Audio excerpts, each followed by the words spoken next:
मलूक नागर, क्या आपको लगता है अराजकता चल सकती है और राहुल गांधी कौन सी गेम खेलना चाहते हैं आपकी राय में? वो साफ साफ कह रहे हैं कि हम एक गेम खेल रहे हैं। वो साफ साफ कह रहे हैं जैन जी अब इसको संभालेंगे, मेरी जिम्मेदारी नहीं है संविधान की रक्षा, मेरी जिम्मेदारी नहीं है लोकतंत्र प्रजातंत्र की रक्षा। अरे भाई एलओपी हो तुम, प्रधानमंत्री के बाद संवैधानिक पद, देश की संसद सबसे बड़ा, क्या तुम आग लगवाना चाहते हो? अभी लद्दाख में तुम्हारे कांग्रेस का सभासद ट्रेनिंग ले रहा है, हाथ में कुछ हथियार लिए घूम रहा है। बहुत सारे कांग्रेस के नेता कुछ अपनी कॉन्स्टिट्यूंसी के लोगों को, भीड़ को निकाल रहे हैं। तुम क्या चाहते हो देश में दूसरी पार्टी के लोग भी इस तरह निकल करके तुम्हें ढूंढें? अरे शर्म करो। पूरे वर्ल्ड में चारों तरफ बाहर लड़ाइयां चल रही हैं, हमारा देश तरक्की कर रहा है। पाकिस्तान को घुस के मारा, 2040 में जो इकोनॉमी चौथे नंबर पर थी 2025 में आ गई। 2004 में आप कहने की कोशिश करें, 2040 बोल दिया आपने आवेश में। नहीं नहीं नहीं, आप गलत समझ रहे हैं। मनमोहन सिंह 2004 से 2014 में ये कह के गए थे कि देश की इकोनॉमी चौथे नंबर पे 2040 में आएगी और हमने 25 में कर दी।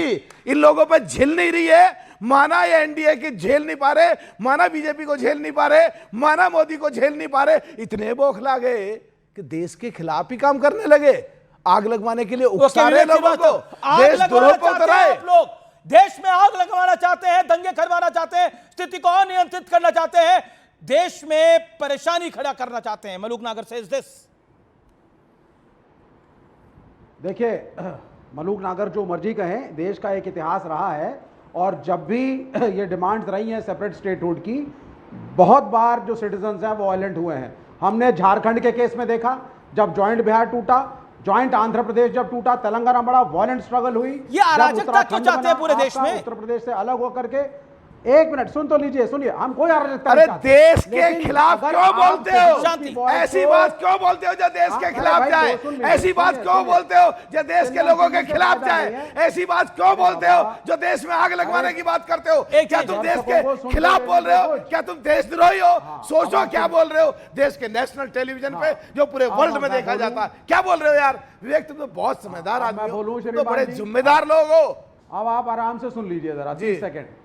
मलूक नागर जी 30 सेकंड सुनिए, फिर उत्तर दीजिए आप। तो ये देश का इतिहास, 3 राज्य मैंने आपको कोट करे, हमारी समस्याएं रही हैं, मणिपुर में भी रही हैं। नागालैंड का अकॉर्ड था, मोदी साहब ने जाकर के साइन किया, वहां शांति बहाल हुई है। तो जब एक बड़ा देश होता है, डाइवर्स देश होता है, ये समस्याएं आपकी आती रहेंगी।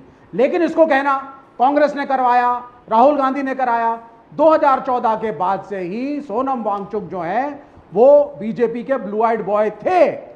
जब 2019 में आपने 370 धारा हटाई, लेह लद्दाख के लोगों को वहां पे यूनियन टेरिटरी आपने घोषित किया, लोगों ने उसका स्वागत किया। लोग चाहते थे एक कदम और आएगा, हम लोगों को कश्मीर और जम्मू के लोगों के अधीन नहीं रहना पड़ेगा, लेकिन आपने वादा तोड़ा। अच्छा, एक लेट्स गेट रियल। ओके, मैं आपने एलओपी आप ओके, एक सेकंड, मैं मौका दूंगा आपको, लेकिन आप बोल रहे हैं एलओपी संवैधानिक पद है, यही आपने बोला, आप कह रहे हैं एक जिम्मेदार पद है।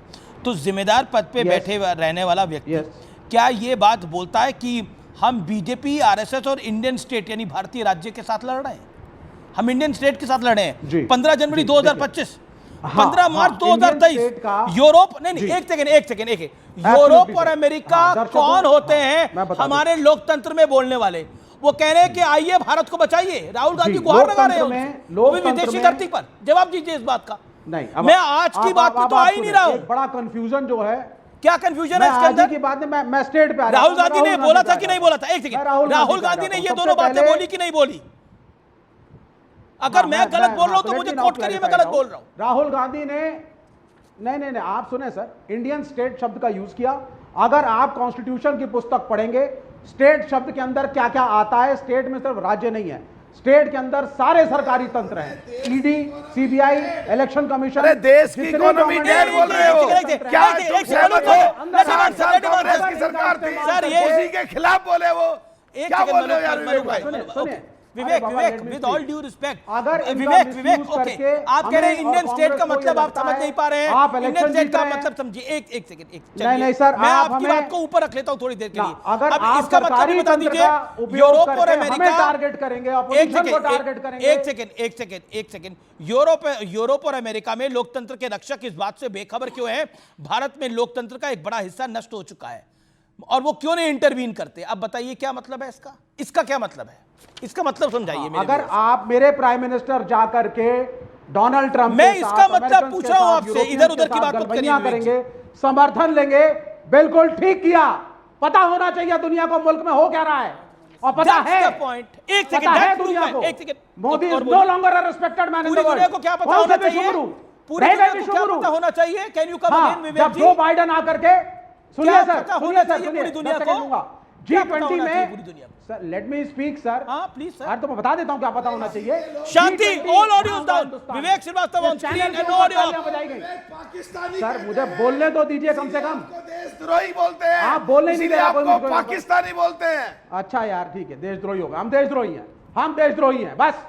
अगर यही कहलवाना है तो कह लीजिए देशद्रोही है। राहुल गांधी भी, विवेक श्रीवास्तव भी, सोनिया गांधी भी, सब देशद्रोही हैं। नहीं मैं ये आप बात ये को सुनना एंडोर्स नहीं चाहते करता हैं सब कि सबको अपना G20 राइट है का बोलने का summit- विवेक आपके लिए कही जा रही है बात ये। आप मुझे 10 सेकंड दे सकते हैं, बड़ी कृपा होगी। एक बात सिर्फ एक हाँ सुन लीजिए, 10 सेकंड लूंगा। G20 जी, जब आपने मुझे नहीं G20 बुलाया का कि काउंटर में सम्मेलन हुआ, लगातार बोले जा रहे हैं, सबने मुझे तालियां आधी मिनट बुलवाया था पीटी। बस। जो बाइडन ने अगले दिन वियतनाम अरे में यार, जाकर के सीधा कहा, बताओ। आई क्वेश्चन केंद्र शासित प्राइम जो मिनिस्टर प्रदेश मोदी है वहां पे ऑन द जो ह्यूमन राइट्स कश्मीर है रिकॉर्ड ऑफ वहां इंडिया। दलित मुसलमान है वहां कहा दलित ना है जो लद्दाख बाइडन ने, में। और तुमने जो क्या बाइडन ने करा कहा, 60 सालों में और G20 तुम्हारी के सारी अगले दिन पार्टी कहा, कांग्रेस और ने वियतनाम उन में लोगों जाके को क्या कहा, दिया? मुझे क्या कांग्रेस कभी का एमएलए बोलिए। बनाया? क्या कभी एमपी बनाया? वो गुजर मुसलमान पूरे जो दलित मुसलमान है ओके, मलूक नागर रावली शांति। खटाना को एमपी बनाया। उन लोगों में खुशियां मिली। तुम क्या चाहते हो? उनकी खुशियां छीने?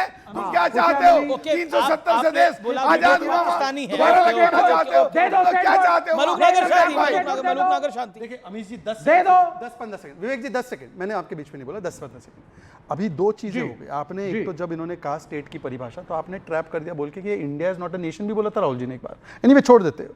आज पहली बार एक वामपंथी बोल रहा है यूएस और यूरोप का इंटरवेंशन ठीक है। मतलब चलो मैं समझ सकता हूं कि वेस्टर्न पावर से एफिलिएटेड कोई बोले, एक वामपंथी बोल रहा है कि राहुल जी ने बिल्कुल विवेक सही जी, बोला। शांति, सुनिए please। सुनिए सुनिए ना सुनिए तो कांग्रेस को आने दीजिएगा आप, दूसरी बात विवेक ने एक और पोल खोल दी just for your information of viewers, क्योंकि आपके शो के दर्शक बहुत स्मार्ट और इंटेलिजेंट दर्शक है। जो लीड बॉडी है ना लद्दाख में जो ये सारी नेगोशिएशंस में पार्टिसिपेट करती है उसका नाम है LBA। कई वर्षों से उनके साथ हम लोग की आज भी बैठक होने वाली थी, 6 तारीख को भी थी। 84% उनको ST में ऑलरेडी इंक्लूड कर दिया। LBA ने आंदोलन किया था कि UT स्टेटस मिल जाए 2018 में, और जब 2019 में हमने दिया था स्टेटस तो उन्होंने पर्सनली थैंक किया था। उन्होंने पिटीशंस लिखी थी कि we want UT status. Amit जमे को कोई आइडिया नहीं है इसका। विवेक ने बोल दिया कि हमने स्वागत किया था, ये स्वागत योग्य था कि यूटी स्टेटस मिला। अब मैं अमित जी से पूछना चाहता हूं, अमित जी ये बताइए जरा कि इतने वर्षों में आपने 6 शेड्यूल पे 84% को क्यों नहीं डाला और आपने यूटी स्टेटस क्यों नहीं दिया लद्दाख को जो उनकी लॉन्ग स्टैंडिंग मांग थी, और बाकी सब छोड़ दीजिए। वोट चोरी पे ये मामला शुरू हुआ है। आप राहुल गांधी के उस बयान से इत्तेफाक रखते हैं कि वाइस प्रेसिडेंट इलेक्शन में वोट चोरी हुई? वाइस प्रेसिडेंट इलेक्शन में भी बोला इन्होंने। अब बताइए इसमें प्रूफ दे दीजिए। चलिए बाकी सब छोड़ दीजिए, मलूक जी तो फॉर्मर सांसद रहे, उसमें वोट चोरी, ये क्या आरोप लगा रहे राहुल गांधी बताइए।